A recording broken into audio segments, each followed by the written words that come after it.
So currently, I have a supported living accommodation service that provides support and accommodation for young people in care, 16 to 21.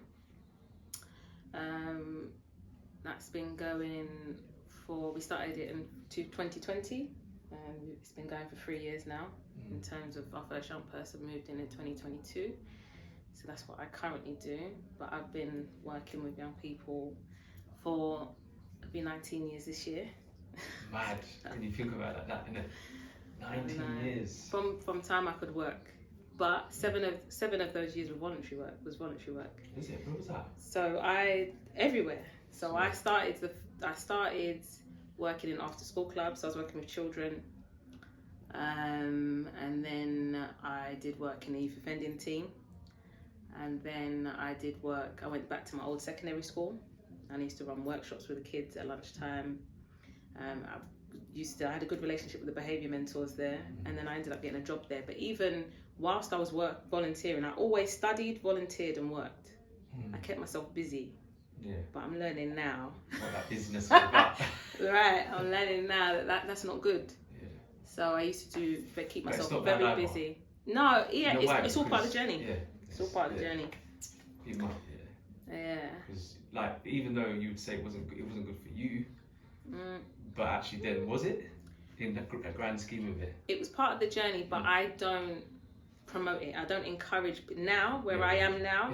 I don't encourage busyness.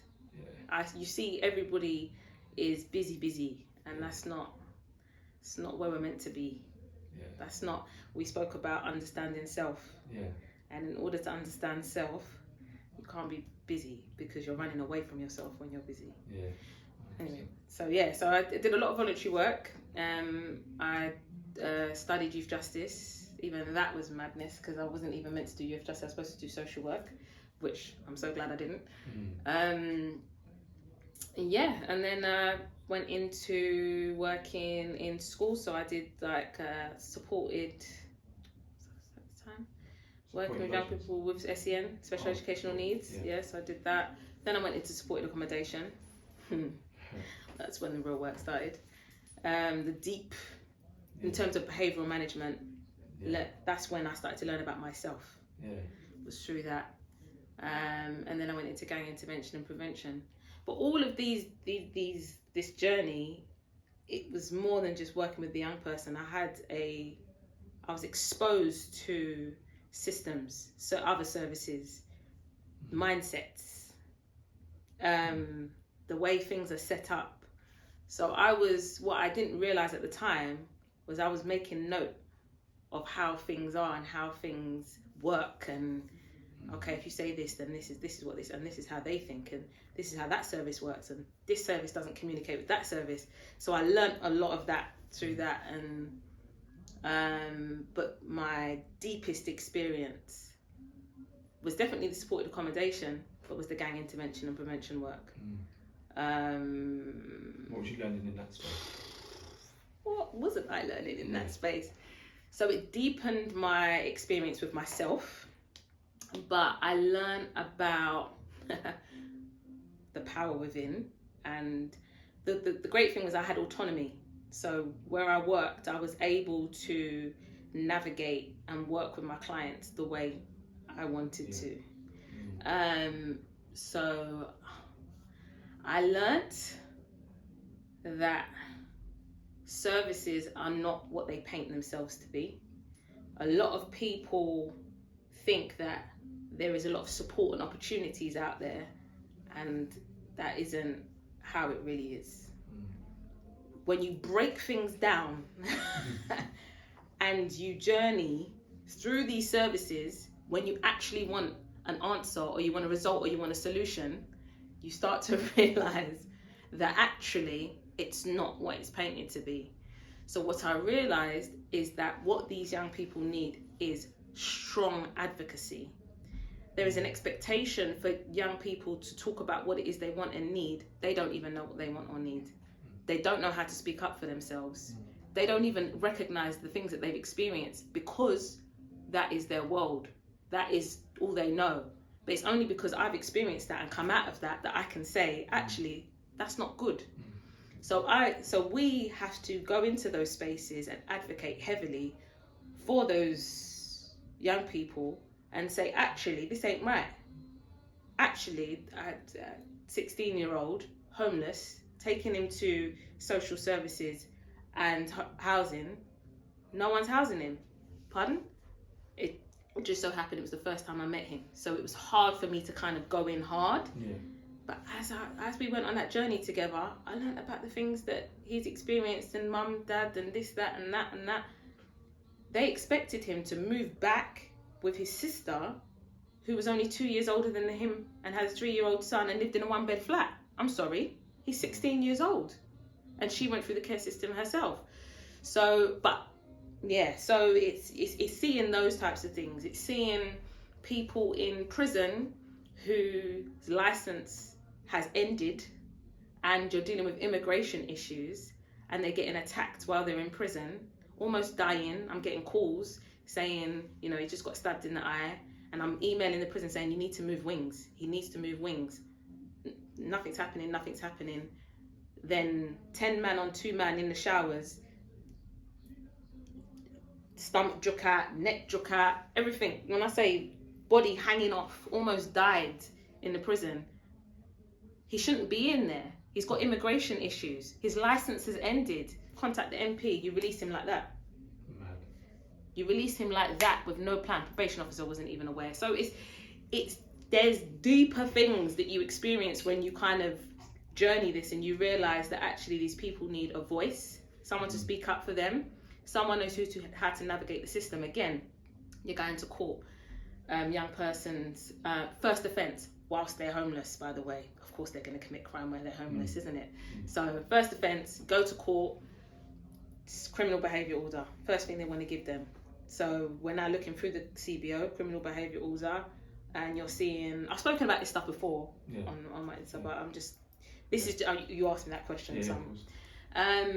So actually what's on this is a list of people that actually are his family.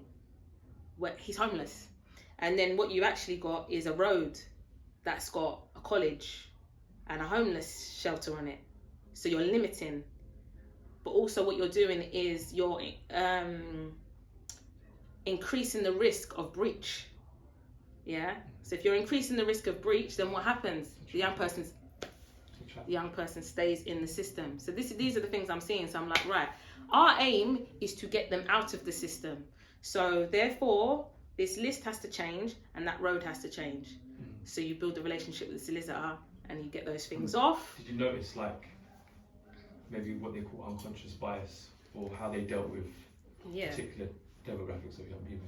In terms of services, or in terms of services? Everywhere. Even black kids solicitors get treated differently to white kids. A lot of it, it's more, for me, it's deprivation. Young black boys are overrepresented within the justice system. So you're seeing the majority of the young people that I'm working with are black. But I did work with a lot of young white boys. In London, similar experiences. Out of London, where I am now, is very different. So I'm seeing a difference in the way young people, whether you're black or white, is treated outside of London. I'm seeing the differences in how you're searching rooms and that kind of stuff. But in terms of in London, not that much of a difference from my personal experience. So you're saying outside of London, yes, I'm seeing the difference. Discrimination. Yeah, but in London, not so much from my experience. I learned that I actually had a voice and that I can make that change in those spaces. So actually, I can reduce the risk of a young person breaching. I can support a young person out of the system. I can write a report and the judge see the life of this young person and how they got from A to B and reduce sentencing. I can actually say that this person has diagnosed needs. No one's talking about the needs of the person in the courtroom. No one. No one's bringing it up. No one's mentioning that the young person got autism, ADHD. No one's mentioning any of those things. No one's mentioning that young person has been in the care system. and that's why they might have made those decisions. But now we're saying there's a support here. There's someone here. Please don't put them into custody so that we can continue that support. Yeah. So I learned that ultimately this is what I could do. So through that's what I learned through the gang intervention and prevention. Sorry, it's a bit long. No, it makes sense. So it was the foundations for what I do now, which is providing supported accommodation for young people in care. Now that sounds very bog standard, supported accommodation for young people in care. I basically merged my experience in the justice system and how to navigate it with this. You evolved. Yes. Yeah, and teaching other people how to. So that's what I currently do as well. Train professionals and practitioners and services how to navigate the justice system and how to support young people effectively through the justice system. But it's so broad. In terms of your relationship with just the climate of the field, what did you notice about like other organisations out there, other people trying to do this work? Because I think, like, obviously from my perspective, I'm like, other people have made it hard for me because we were speaking about inauthenticity and in terms inauthenticity. And not the intention being in the wrong places and all of that kind of stuff. To be honest, I don't get involved. I kind of put blinkers on in that respect, Jay. Like just in terms of the news, blogs, I've told you, I don't watch them. So how other people are doing stuff, and I believe that whatever I'm doing it's gonna work. Yeah. Why do you shout it out? To protect myself. Yeah. It's self-preservation. Yeah. And it's if I look at that and if I focus on those people and what they're doing, and I'll get frustrated. And that's an energy I don't really need to be dealing with right now, because I need to work. My energy needs to be in the change. I was just saying, because like you see some of the stuff you was encountering, like no one's, like when you're in these meetings, you're like, no one's going to talk about the care experience, the ADHD. You're like, yeah, where did these other people come into play? Like, yeah. So I think I've learned to recognise that. Let's call, say, professionals and practitioners that work with young people. I've learned that ultimately the majority of people that work within the system are trained a particular way and work a particular way and do not think outside of the box. And this is not a diss in any way, shape or form. It's like going through school. Yeah. It's like going through uni. You're taught and your textbook. It's a program, isn't it? Yeah. It's textbook. Yeah. So ultimately, what we do, and I say we because you do the same thing, is bring a difference. You bring a unique lens, and it's to recognize that it's a unique lens and be okay with that, and just think, how can I shift this room? Because I'm not, again, we were speaking earlier, it's not just about that direct work with the young people, but it's about how can I shift the mindsets and the narrative of, I've got a module called Meetings and Mindsets. How can I shift the mindsets of the individuals within this room? Because right now, it's not what it really is. It's not, yeah. So even with a solicitor, I had a defense solicitor, yeah. It was family court. I was supporting one of my young, and I say young people, I worked with young people. I worked with people up to their 30s, yeah. So this person at the time, I think, was 26. He came out, he got 10 years for manslaughter, yeah. But when he came out, and again, everybody focuses on that, manslaughter. Loveliest person, absolutely loved him. He was a beautiful person, yeah. And he wasn't the person with the knife, but he got the 10 years. And this is the stuff that people don't talk about. Do you know what I mean? There's more to it. Context. Yeah, 1000%. So anyway, he coming out, he wants to see his children. Now me thinking outside the box is, that's your driver to change. So I'm going to help you get PR for your children. Yeah. Everyone thinks job. Yeah. What's the driver? What is going to be your reason to change? And if that's your kids, let's go there first. Yeah. So he had, I got him a solicitor. We went to court. It was boring. Family court is so boring. Yeah. Anyway, it's the worst. So anyway, I was there with him every day in this court, and everybody looked at him a certain way because manslaughter was on the piece of paper. By the end of it, everybody loved him. I had to sit down with a solicitor, and just what I do is sometimes is have like indirect conversations. So we're just gisting. You're sitting there for ages in the waiting room. Why not start talking? Start talking. So I started shedding light on some of the things that happen, and you know how things happen sometimes, and it's not necessarily the person. And she was so unaware. And then I saw after that conversation, her approach changed to my client, because before that you could see almost a disgust, even though she was a defense solicitor. Excuse me.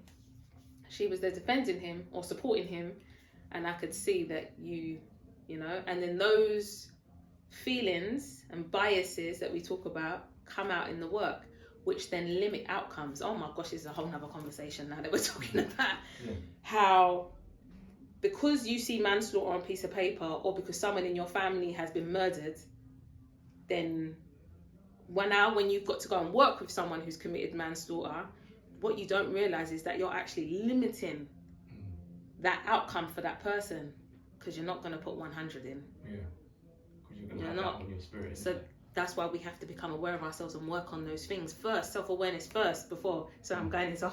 But self-awareness first before. When working with young people, that is the journey. It's self-awareness, then young person. Yeah, I agree. I think